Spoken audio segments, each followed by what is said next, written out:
Declaramos estas palavras pelo poder do nome de Jesus Cristo de Nazaré.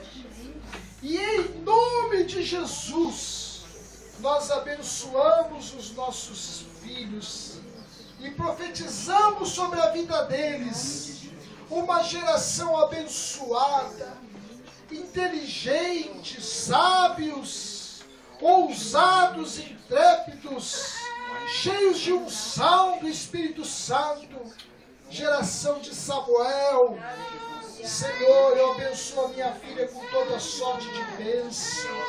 Abençoa ela com alegria, com paz, com amor, com beleza, com vida, com fartura, com riqueza, com prosperidade.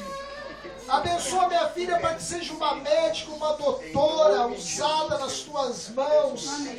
Abençoa ela, Senhor, para que ela seja uma pastora, uma missionária, uma pregadora da tua palavra. Abençoa ela para que ela te ame, ame, ame do fundo do coração, que ela te busque, que ela queira te conhecer e viver para ti. Abençoa para que ela saia de luz nesta terra.